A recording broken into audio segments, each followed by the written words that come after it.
With the traditional old school static billboards where you have to send it to print, those campaigns can only be purchased in 4-week flights. And there's like a 3-week lead up time to just sending the graphic out to getting it printed and having a crew go out there at like 3 a.m. to put it up. With the digital boards, as I mentioned with our open display product, you do a JPEG, it launches, you can go for just 1 week, it's the minimum buy. The average cost of a transaction for a digital billboard can be anywhere between $800 for 1 week and like less than maybe $1,500 for 1 week. This is Experts Unleashed, revealing how professionals and entrepreneurs transform experience into income while positively impacting the world. For years, Joel Irway has helped entrepreneurs develop and launch their expert-based businesses, growing them beyond 6 and even 7 figures a year. Now, a professional expert serves their community through paid training, education, or service. This podcast will help you design and execute your plan to become a 6 or 7-figure expert without a massive team. To get more information or apply now, visit theperfectexpert.com. Let's get started. Hey, what's going on, everybody? Joel Irway here. Welcome to another very special episode of Experts Unleashed. And guys and gals, I am super excited for the guest that I've got on our show today, Matthew Olivieri from Adsemble. Matthew, welcome to the show. Great to be here, Joel. Thank you so much for having me. Really looking forward to this. Awesome. So we got to chat a little bit before we jumped on our podcast today. I'm really excited about what we're going to be talking about. Somebody on your team had connected the two of us, and so we've got to know a little bit about each other. But I want you to give a formal introduction about, who are you, what is your company, and what are we going to be talking about today? Really fun space. Always excited to talk about it. Matthew Olivieri, I'm the founder and CEO of a company called Adsemble. We're makers of a product called OpenDisplay.com. And OpenDisplay.com is the first ever website where anybody, anywhere can self-service launch a billboard campaign. And we are talking these huge electronic, spectacular LED billboards that are on the highways across America and beyond. And we're currently live in 41 markets across the country. You literally can log in, put in a zip code, these things pop up, you select ones you want, you upload a JPEG, and like magic, the next day you're driving along the highway and you see your brand big in lights, right alongside the likes of Warner Brothers and T-Mobile and McDonald's and Apple Computer. Your startup company, your small business brand can be right there. And it's been a wild ride, and super excited to share with you more about the journey. Yeah. So let's kind of talk about the journey. This is a very interesting concept. I live in the online marketing, the digital marketing space. And so offline advertising this is the hybrid of like you leveraging, getting it done online and having it appear offline. Where did this idea come about? Like, what sparked this venture? Well, it's really kind of an interesting thing how it came about. I was still finishing school. I went to San Jose State University, living on campus, and during one of the summer breaks, I did some international travel, and I started to see overseas in Europe and in Asia these proliferation of these digital displays on the highways, outdoors, train platforms, like different places I would be venturing to. And I just kind of very inquisitively asked the question, like to myself, like, how would somebody put a message across all of these things very seamlessly and very quickly? And when I came back to my dorm on campus where I was living, I started Googling like who owned them and who operated them. And I came to discover that it was a very fragmented space. Like they were all separately owned and operated closed circuit networks. So literally if McDonald's wanted to put an ad for 2 cheeseburgers, 99 cents across all of these things, they would have to reach out and connect with 50 different points of contact, sign 50 different contracts, because back then none of this was online. You had to like seek these people out and call a phone number and talk to a sales rep. Very archaic process. In terms of what I was already being exposed to was the seamlessness of online advertising, which obviously you're familiar with. So being a huge fan of online advertising and self-service and all this kind of trends, I kind of started in my mind saying, well, this is going to be a big problem, in the next 20 years and beyond. Like as these big, huge digital displays start to emerge here in the United States, there's going to be the same problem exists. And so I basically got together with two colleagues on campus and we started to build out, we set about to build out an online database that housed the addresses, latitude, longitude, and all the specifications of these things, with the goal in mind that someone could come in, say, I live here, show me all of them within this radius, and then swipe their credit card, upload an ad, and it would just go. Very similar to the online experience. That was the initial goal. So it really was kind of just a question that I had, and that morphed into this huge, big opportunity that I've still been doing now for the last, this is actually, LinkedIn just alerted me that I've been running this business now for 13 years. Wow. And it's pretty insane because I've read the stats on, the how hard it is for a small business to make it past the 2-year mark, let alone, 5, 6, 7, 10. And now I'm in the 13th year. So I think that means there's something there. I'm going to stick with it some more. But yeah, it's a lot of fun, and we are definitely trying to, our goal is to set us about marrying that idea that so many entrepreneurs and advertisers are comfortable with online advertising, but applying it to the outdoor world, which has for so long had this stigmatism that it's too expensive, it's inaccessible, it's not for me, I'm just a small business, I can't do this. And we are trying to just completely rip down those barriers and make it much, much more something that people go, yeah, let's definitely do that as we're thinking about how to get our brand out there. Well, you've got background in both online and offline advertising. And so for me, I'm coming at it from a standpoint of, I would have actually assumed that, that billboard advertising would be trending downward because of, online advertising. Is that not the case? I mean, can you give me a little bit of market insight on trends? Absolutely. Yeah. And it's really great that you bring that up, because in some capacities, the old school way of buying the traditional billboard campaign is absolutely going by the wayside, because it's a very slow, drawn out, archaic. You have to call someone, wait for a call back. They send you this Excel grid with all these things, and it's like this back and forth. It takes weeks on end. And because you're dealing with the human element of a sales rep at these companies, they're instantly trying to size you up and upsell you into a huge campaign that might, start at $50,000 or something just very inaccessible for the small business owner. And I think with an approach like what we're putting out there and what we have been putting out there, and people are starting to gravitate towards, the spike in interest level has been really encouraging to see. Like year over year, we're having more user signups and more campaigns being organically built.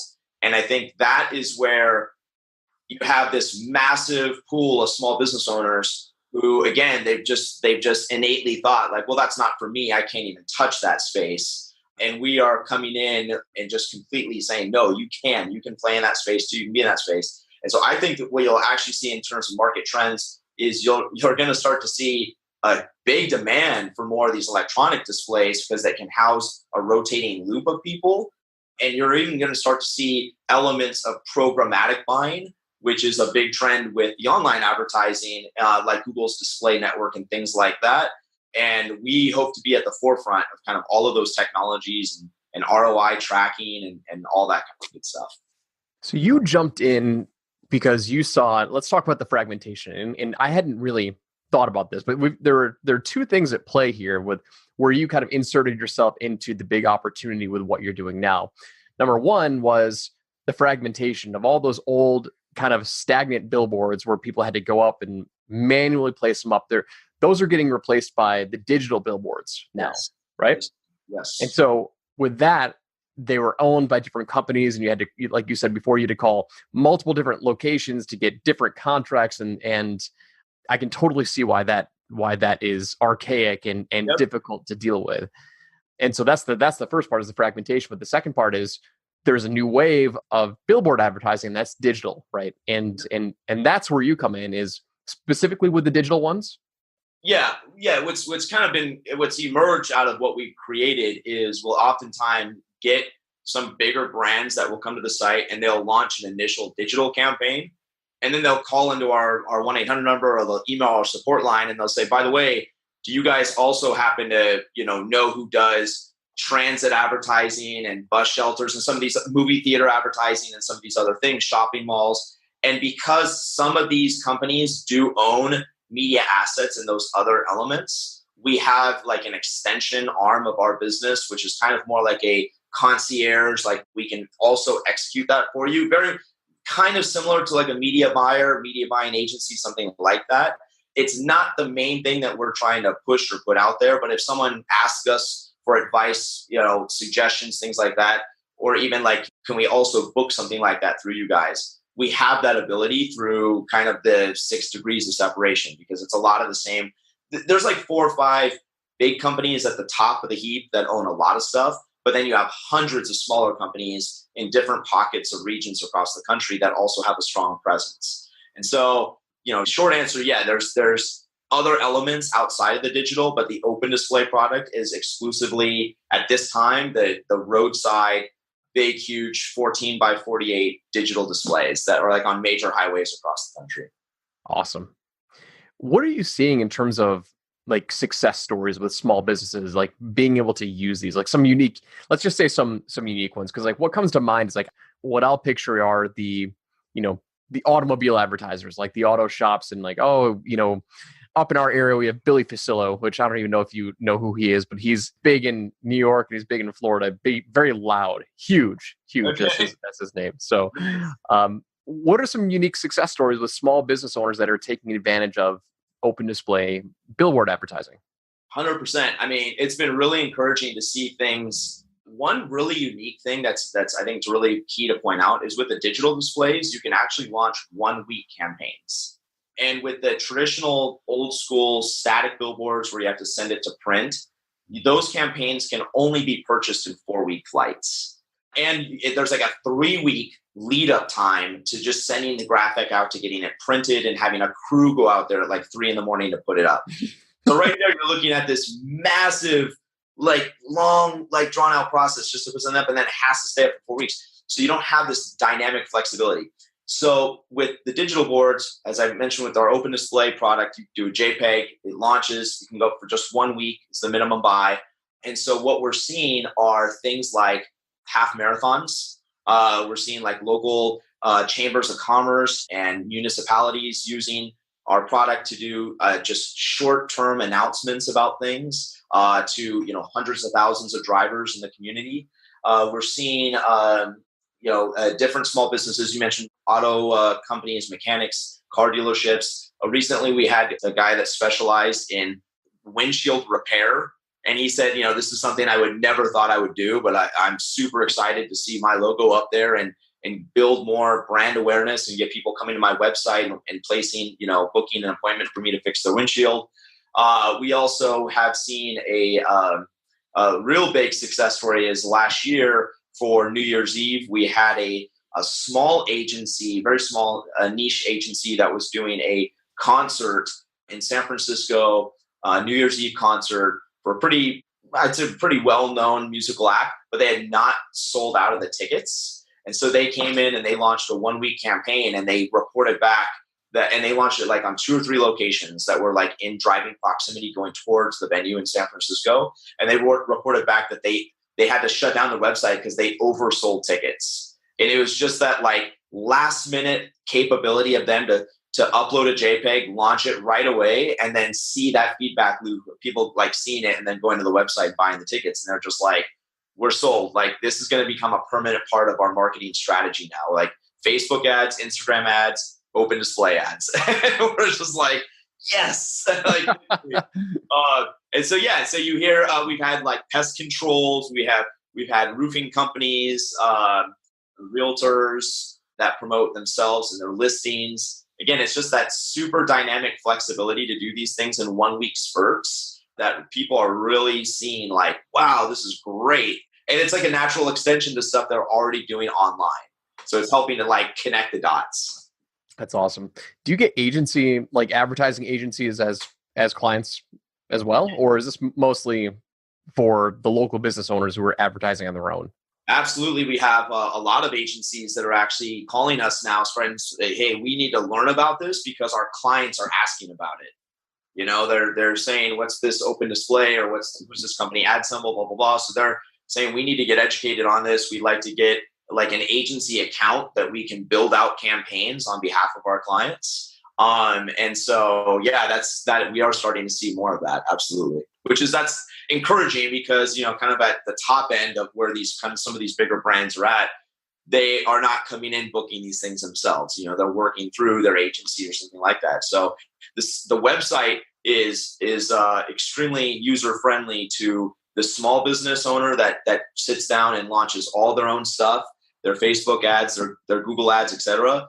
They can launch it. They can launch a campaign with ease, and the agency can book in the exact same manner and just tag it under, a client account or something like that. For the old style billboards that are more, I'll just call them static, like the old print-based static billboards, like, can you give me an idea of like how much that would cost to run one of those 4-week campaigns? Like, just obviously it's probably going to depend on market to market and the location, but like, let's say, here I am in upstate New York, Buffalo, New York, like, let's put me in, prominent location. Like, what are you talking about? Are we talking a $3,000, campaign? Are we talking like 50 grand? Like, I just really don't know.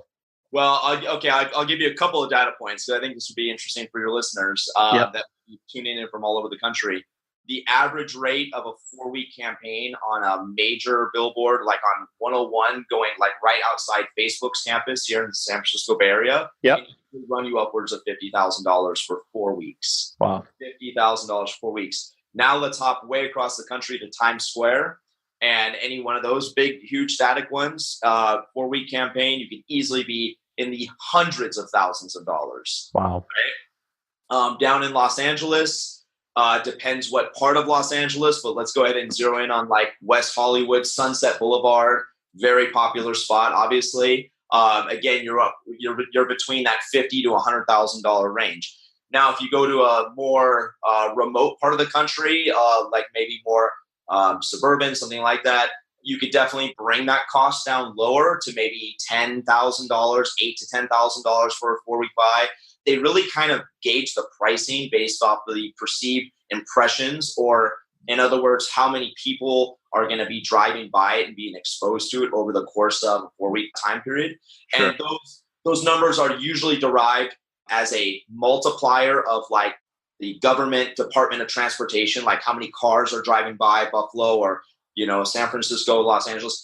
And then there's different third-party groups like, different organizations that like Nielsen, Arbitron, stuff like that. And they'll apply their own kind of like proprietary mathematical calculation to say, okay, if it's 100,000 cars and there's like 2.1 people, I don't even know how they get 2.1. I guess there's something like a child or a younger person, like the average 2.1 people in a car, then your actual impressions is this. And I know what's funny is on that comment, we get a lot of pushback from small business owners who are very accustomed to the cost per click model, where they're like, well, hey, now I get it. It's a lot of views, but I only have to pay if I get a click. So part of our hurdle, part of our challenge is to educate people that like, okay, we get that. We're trying to get eventually to that stage where you can pay more for like interactions and things like that. If people maybe see the billboard and take a screenshot of it or pick it up through your mobile device. But bear in mind, the billboard companies that still own these things are still of that old school mindset where they want to sell it based on impressions. They want to sell it based on location and exposure.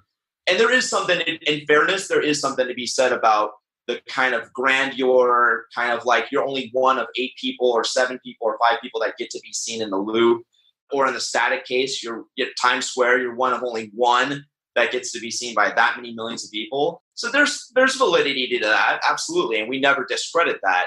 But the small business owner is very finely tuned into this idea of like, hey man, I'm only going to pay for this if I get a click or I get a result, right? And so on the lower end of the side of things, on the spectrum there, that's something of an educational hurdle that we always have to kind of overcome with people and say like, we're trying to kind of educate them on the benefits still that they're going to be receiving. Right. Brand awareness, the whole 9 yards. Absolutely. 100%. Have you found any unique, we call them direct response marketing campaigns with billboards, with digital billboards or regular billboards that have been, successfully implemented? Well, the closest one would be that ticket sales one, because they literally only ran that campaign on the digital billboards with a specific Eventbrite URL that was custom made for that campaign, and they were able to directly tie it back to ticket sales. That's awesome. And I mean, that just happened, 4 or 5 months ago now. Oh, one quick footnote to rewind on the last question. The average cost of a transaction for a digital billboard can be anywhere between $800 for 1 week and like less than maybe $1,500 for 1 week. Yes, I'm glad you brought that up, because that's very important to bring up. Yep. I wanted to bring that. Yeah, I wanted to notate that, because the discrepancy between this old school static kind, 50 grand, and a small business owner being able to swipe their credit card for $800 and have the same experience, it's huge, huge opportunity. So I just want to bring that up. But yeah, the direct result, absolutely. You can use, and that's what we kind of advocate to small business owners that are venturing into this space for the first time. We've definitely seen people that have submitted ads through the service, and it has tiny little text on it, and it has all this stuff, and it's like super crowded. And it's because they're trying to repurpose something that they did online. Mm-hmm. You have to kind of call them or email them and be like, hey, just, let's show you some examples of some effective ads here. Go really big with your logo. Remember, you're creating a spark of curiosity where someone wants to now pull out their phone and find you. And then that's when you can go bananas with your tiny text and really, complex ads, stuff like that. So that's number one rule, is just keep it simple. That acronym when you're putting something out there on a digital billboard display, and let people's curiosity kind of drive them finding you online. And that's what we always advocate. Awesome. What do you see as now like the biggest hurdles that you're facing right now? Is it still people comparing you versus digital marketing cost per click, or are there other hurdles that you guys have to overcome? I would say that's a sizable hurdle, 100%. And I think the other one is just overcoming those old stigmatisms about the industry as a whole. You have just a lot of people that are like convinced that it's not for them, it can't work for their business, it's inaccessible, it's too much money, all those things. And then even when we get a chance to showcase our product to them, they're like, that's pretty cool. You just like smashed all those barriers I had in my mind. Let me just hold on to that link and let me think about that some more. And then it becomes one of those things where, like so many products and things, services we all get turned on to. It's a really fascinating concept. It kind of like douses a lot of things but it's not the immediate thing that they maybe might go right back to when they have their next need. So I think a challenge for us is to continuously get our brand name out there, like kind of do our own brand building with a lot more exposure to, the general population, so that they oh yeah, I remember learning about that, last year, and oh yeah, I really wanted to do that. Now our budget got reset. Let's actually go back and make that a part of our plan now, as one example. I think the other thing is just knowing, using that, what I was saying about the creative people that are like, okay, now I'm ready to do this. I got it all set up. What am I going to say? What am I going to put out there? Like, all these people are going to see it. And so there's like a little bit of education still to be had for people that aren't just natural marketing people. If you're a small business owner, that might not be your forte. So trying to educate those folks on best practices for ad design and things like that. Awesome. All right. So opened my eyes to just a completely new world of advertising, and it's just, we got to put your face out there, Joel. We got to put your face out there now. I know.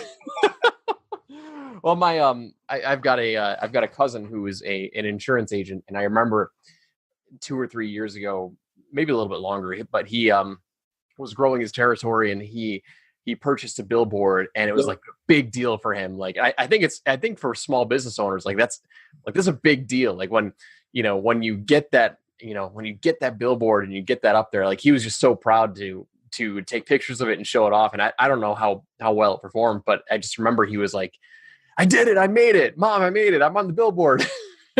So there's an element of that. I mean, that is a very real response that we get out of so many people. they're mind blown that we've made it so easy for them to do it. And then when they go out, that they start going out there taking pictures of it.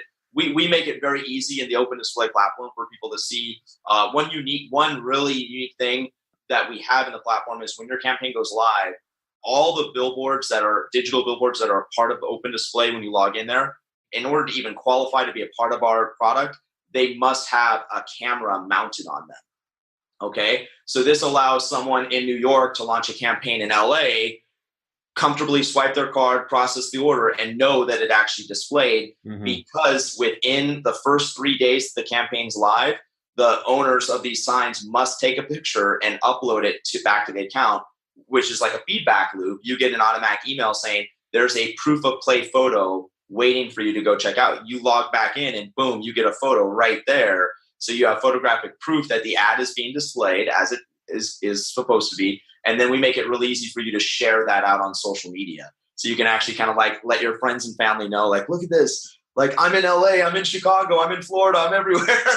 It's a lot of, so we get a lot of like people going, man, this is awesome. This is so wild. They have a lot of fun with it.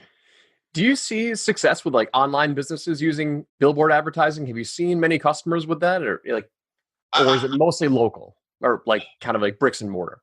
No, absolutely. Online businesses, 100%. Again, as long as they're putting the message out there in the right way. We've had dating websites take advantage of this. We've had some really big real estate companies utilize this that have online websites for real estate listings and things like that. So absolutely, I think online businesses are actually, in my personal opinion, they should be the ones that would want to take advantage of this the most, because the reach that they can get anywhere, since they are not locked into a brick and mortar place that's in a physical location, they're kind of like location agnostic. They can actually utilize the platform to really dive into markets that they might not have a lot of penetration in just yet, and just put their brand everywhere for pennies on the dollar, and then watch their Google Analytics or whatever and see the spikes in signups, registrations, this, that, and the other thing. So I think online businesses are starting to utilize it, and we're seeing great results there. And my hope is that in 2019 and beyond, like, we start to see a lot more online businesses gravitate towards it. Yeah, I think it's fascinating. I have a friend who rented out a billboard in San Diego, and and he's strictly an online business. And he did say that he broke even on it. He ran a test and he broke even on that on that campaign. I'd be very interested to see more data and to see some tests on online businesses leveraging this. I think that'd be fascinating. Well, and the great thing about online marketers is we are all so savvy to the metrics, to the numbers, to the ROI. We really spend, hours and weeks and months geeking out on the data. And I think that is going to further help what we're trying to do, and also change the dynamic of the industry space. Because in the old days, when you only had McDonald's and Verizon and T-Mobile pretty much exclusively being the ones doing this, and it wasn't even them themselves, it was like their agency, and they just give them a huge fat budget, and then they go work the sales guys, and they just light it up everywhere. It's kind of like, well, we're just putting our brand out there, and people know us, and they have a method of deducing impressions, but they're not really drilling down necessarily to like specific ones. With the online marketing companies, they're very much like, okay, I know what my cost per acquisition is. I know what my user cost is, lifetime user value, and all this different stuff. So I'll try this out. Like, we have one guy, actually, this is a great case study. He's a local magician here in the San Francisco Bay Area. He runs a dinner show. It's like a dinner and magic show with his whole family. He's been doing it for years. He loves our product because he feels it gives him a perfect complement to his Yelp ads and his Google ads, because there's a lot of other magicians that are in the greater San Francisco Bay Area that you could hire for a corporate event or something like that. So when he's doing those kind of ads, he's kind of mixed in with all those folks. But when he does a huge billboard on the highway, he feels it's giving him the perfect complement of that like added oomph. And he's very, very savvy with how much his clicks cost and all this kind of different stuff. So he literally comes back to me and says that, hey, down to the impression, this is what I saw in terms of ticket sales and stuff like that. And so, yeah, to your point, what we want to build out in future iterations of our product is mechanisms where online marketers can start to tag things and tag values and things like that, and further build out all that analytics so that it makes it much more ubiquitous to their online experiences of what they can get from that. Yeah, and the ideas that are rattling around my brain are like for online businesses who are already running online advertising. I mean, I think you could complement with billboard advertising, especially for the local area. Like if you know you're running ads in, Buffalo or upstate New York, you get them to start to see them there, but then you also see the omnipresence of the billboard. It's like, okay, wow, like now you're getting online and offline. So I think it will amplify the results 100%. Yeah, and everybody today, from my perspective, from everything, everybody is kind of thinking about what is my personal brand, what is the company I work for, what's our brand image, but also if you're run a podcast, if you have these kind of things, what's also my personal brand? What are these things that I cover? What are these things I stand for? So the ability of utilizing these signs to complement what you see online about me or what you learn about me really helps to solidify that presence, as you said, the omnipresence. And I think I hope that we are filling that void where in the past people were like, okay, I got my online game on lockdown. I know my budgets, I know my placements, I know my audiences, I know what's working for me. But maybe I'm hitting a little bit of a glass ceiling. I feel like I've optimized the hell out of this. And how do I break through? How do I get even more awareness? And so I'm really optimistic that our product can serve as that added like firepower where people are like, boom, okay, this is next level. Now I'm in freaking Times Square. It's like, that's pretty rad, right? Or I'm right outside LAX or something like that. So yep. It's a lot of fun to turn people onto that concept and see their eyes get really big like, oh, wow, that's pretty cool. Okay, let's look at that. Something different. So let's kick it back into Rewind now. And I want to know, so we heard a little bit about your origin story, how you came up with the idea. You were in college. Was it San Diego State? San Jose State, yeah. San Jose State. Yep, San Jose State. And you started to see this idea started to percolate, right? Yep. What I want to focus on is, so has this been your only entrepreneurial venture? I mean, has this been like your primary focus? Okay, cool. Yes. So can you go back and tell us, like maybe pull out of your brain, one or two major pivots that happened during this journey that you didn't expect to happen, like new opportunities that arose that when you saw it and you took it, like it created exponential growth, or like any of those big impact stories that were really unexpected? Well, two major plot twists in our story, and this is why I really appreciate your podcast and how you conduct these interviews and bring the people on that you talk to, because we're 100% bootstrapped. So we have never taken $1 of investment from a VC or an angel investor.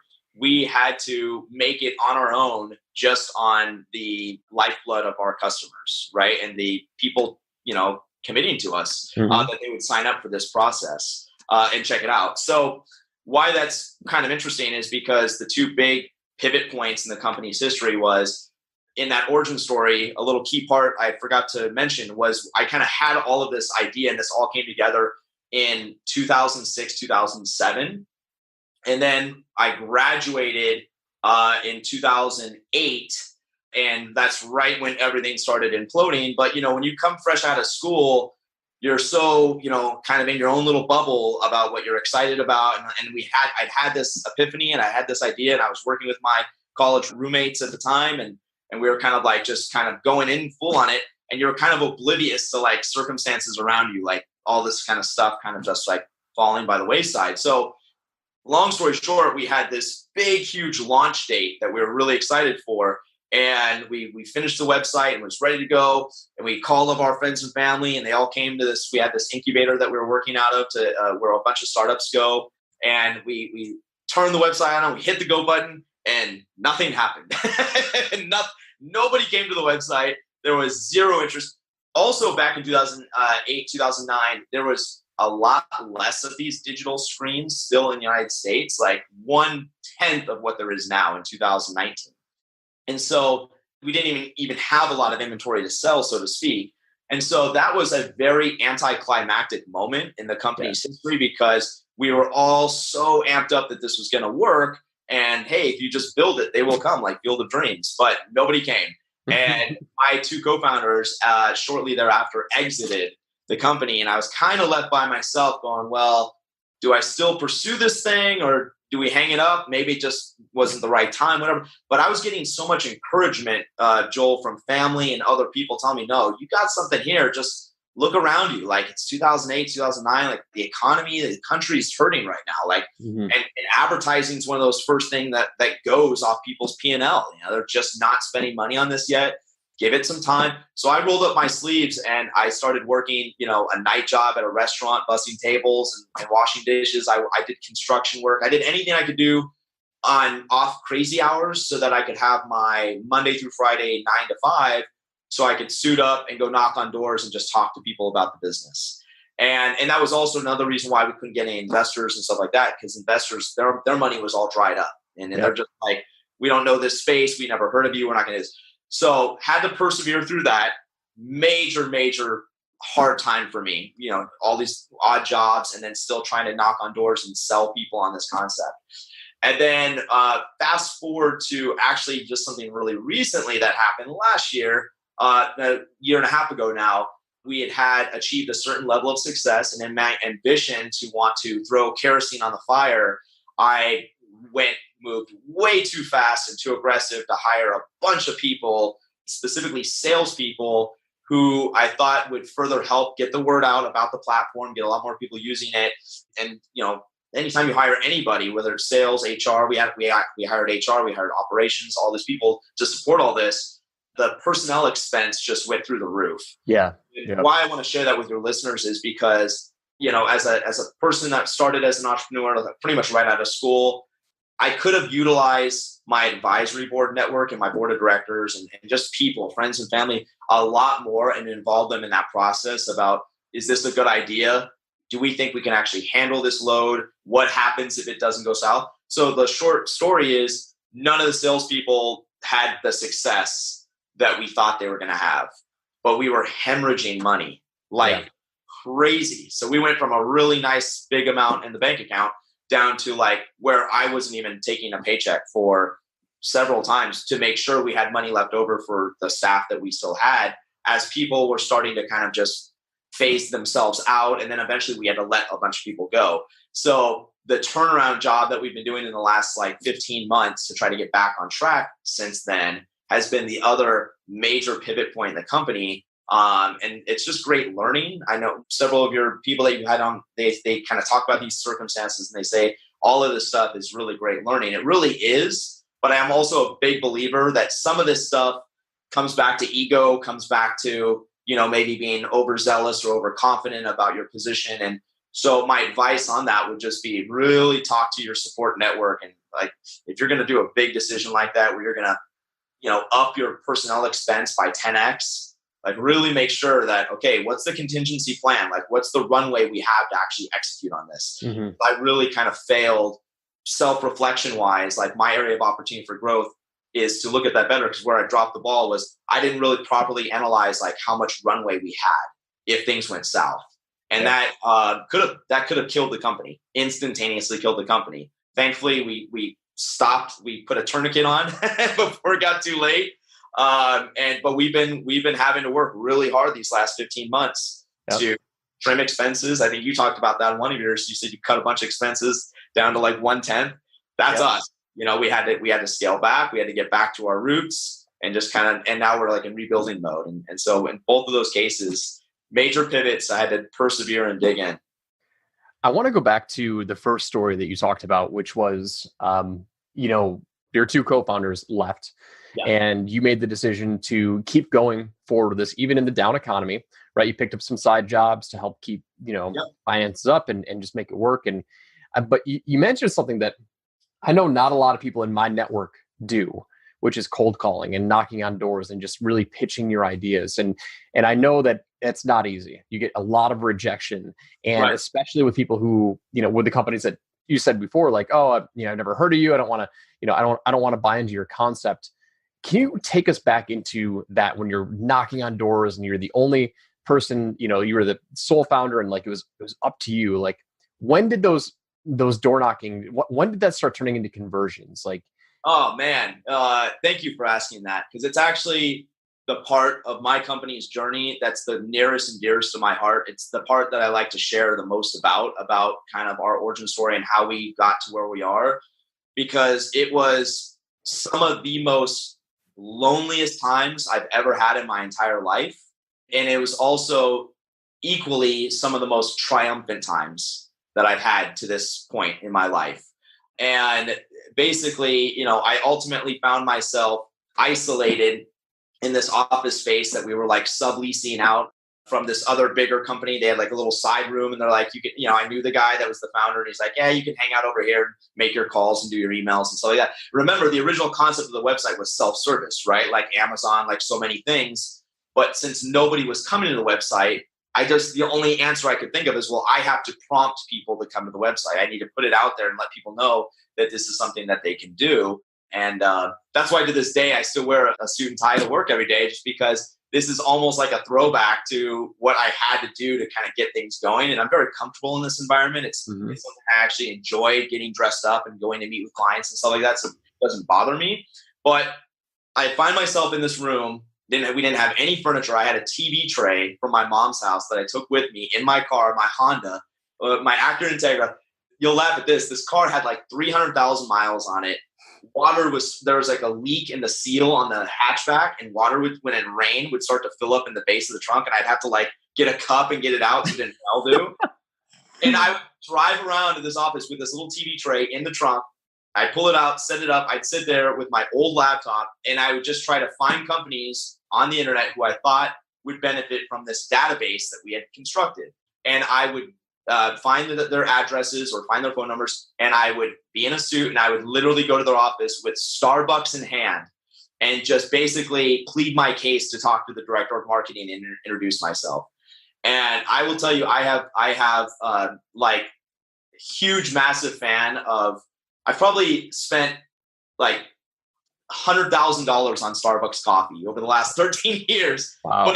But it's translated into, over $5 million now of sales, gross sales over the time of our company's existence and everything else. Just because, who's going to turn down a guy in a suit with a Starbucks coffee for you, right? Mm-hmm. It just works. And that would be another piece of advice for your listeners. If you really are trying to break through that customer and try to get a hold of someone, always show up with something. Don't just show up empty-handed. I actually, interestingly enough, just last week we had some guy that was trying to sell us on some product, and he just came into the office, which I don't have a problem with about. He didn't have an appointment, because I used to do stuff like that, not an appointment. But he just came in and said, "I'm here for a meeting. I just really want to talk to you." And then he was talking to our front office person, and I wasn't even here at the time. But I said, "Well, I'm just curious. Did the guy have anything with him? A coffee, a donut, bagels, anything?" She said, "No, he was empty-handed." I was just like, "Well, he's not getting the meeting then." I'm like, "Yeah, you got to show up with something." It just shows kindness. It shows empathy. It's like, "Hey, yep. I'm asking of your time. It was unscheduled. It's unplanned, but I got something delicious for you. Can we sit down and talk?"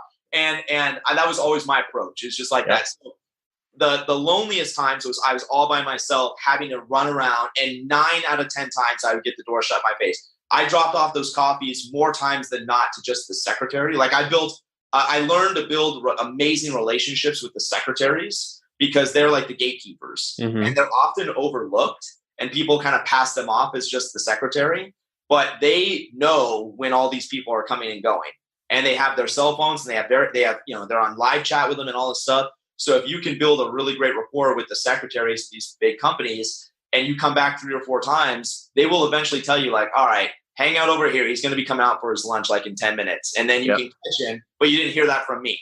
And so you just build these kind of great relationships, and it kind of worked. And then when I finally get my foot in the door, and I would show them what we built, like them saying, "Wow, this is great. Didn't even know this existed. Yeah, we'd like to, throw some money at this and try it out." That's when I would go back to my car and just be like, this is like so triumphant, but I have nobody to share it with. I didn't have an office full of people to come back and go like, we did it. It was just me, myself, and I, and God. I was always saying, thank you, just giving a lot of praise and happiness about that. And one really quick story on that is there was a Major League Soccer team that had just moved back to San Jose, where our office is based, the San Jose Earthquakes, and they were moving back as an expansion team in 2009, 2010. they were one of these customers that I just kept relentlessly saying, you got to give me a chance. Just let me meet the director of marketing or the mayor. And after like 25 times, they finally said, all right, he's here. He knows you keep coming by.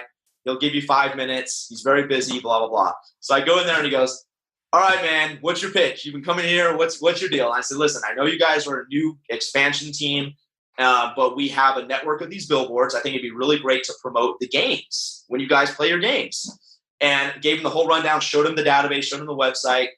And he's like, all right. And this is when we were like, we had no money. We were like, again, me, myself, and I. And just trying, up to that time, I'd had like little wins, like, maybe a $500 campaign or $1,000, whatever. Yep. So he goes, all right, I'm probably not as big as most of your other clients, but what can you do with $15,000? And I have to like pause and put my very best poker face on that I've ever had in my entire life. And I go, oh, geez, 15,000. That's going to be tight. Let me go back to HQ and see what I can crunch it up. Little does he know HQ is like my mom's house, right? So, so I go out to my car, and remember I had this old car, right? So I always parked it like down the street because I didn't want them to see me rolling up in this, beat up old car with, whatever paint peeling off of it. And I run down the street and I get in my car and go, oh my gosh, oh my God. And so that's what I'm saying. It's like these triumphant moments that nobody else saw, but I'm excited to tell it about now because I think it adds to the lure and the fun of being an entrepreneur. Like, and we've all been in that situation where you have this idea and you're met with some adversity and you think like, okay, well, is it not going to work out? Should I just give it up? And then you have a moment like that and it just validates so many months or years of hard work.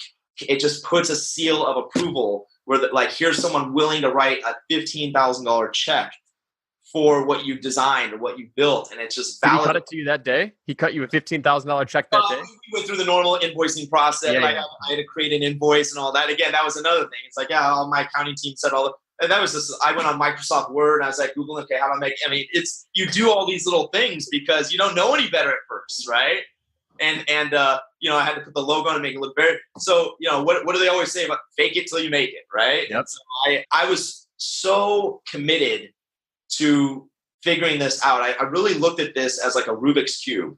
And I really felt like I am here to figure this thing out and make this work. That just something inside of me, it superseded just even the idea of billboards on a website.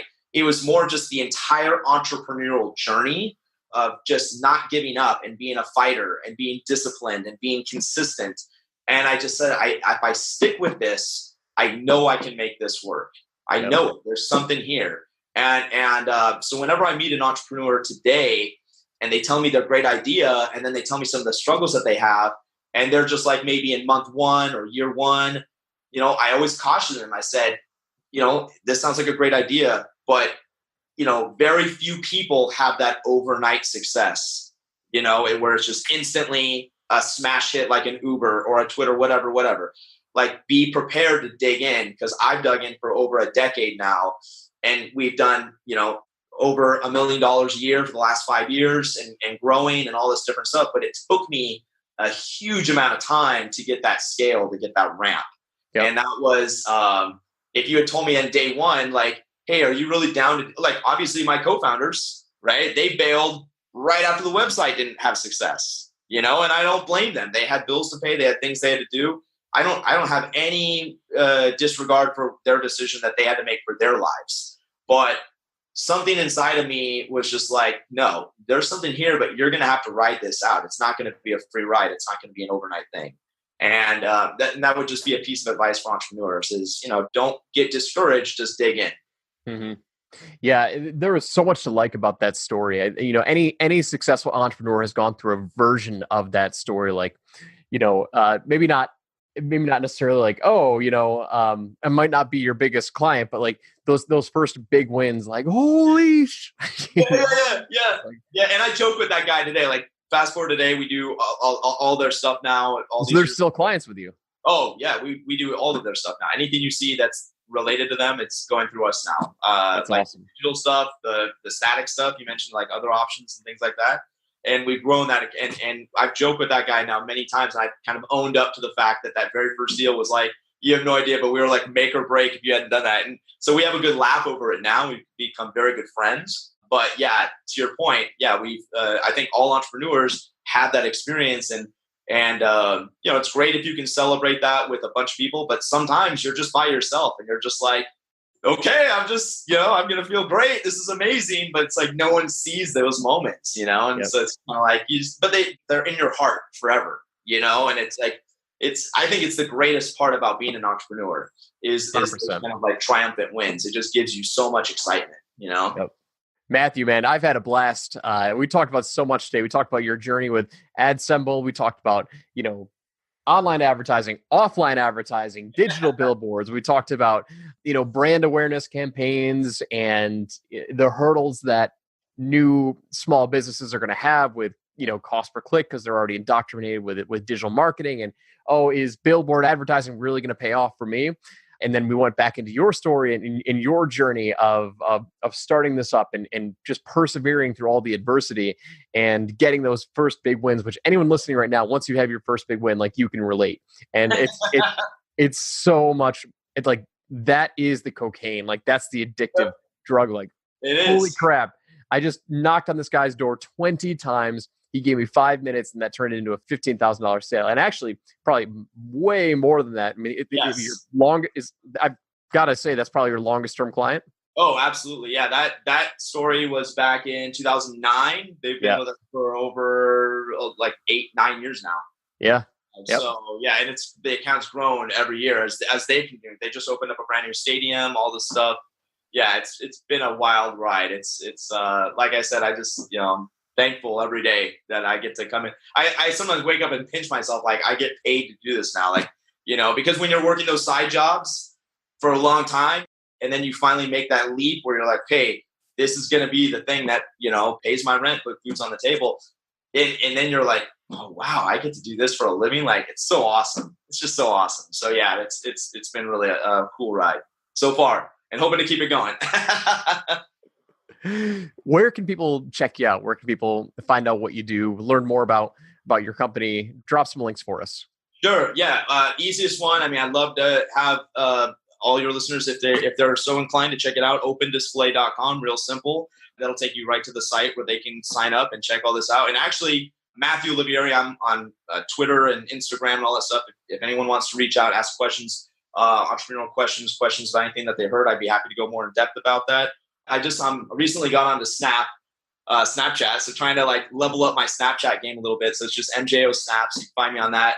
But actually, I had a little bit of a surprise. I wanted to put it out there. If any of your listeners wanted to test this out firsthand, I actually have my team set up when you create an account on OpenSlate, you can do a promo code. So I created a special promo code, Joel350. Joel350. That will give anyone that puts that in $350 credit in their account that they can put towards a billboard campaign.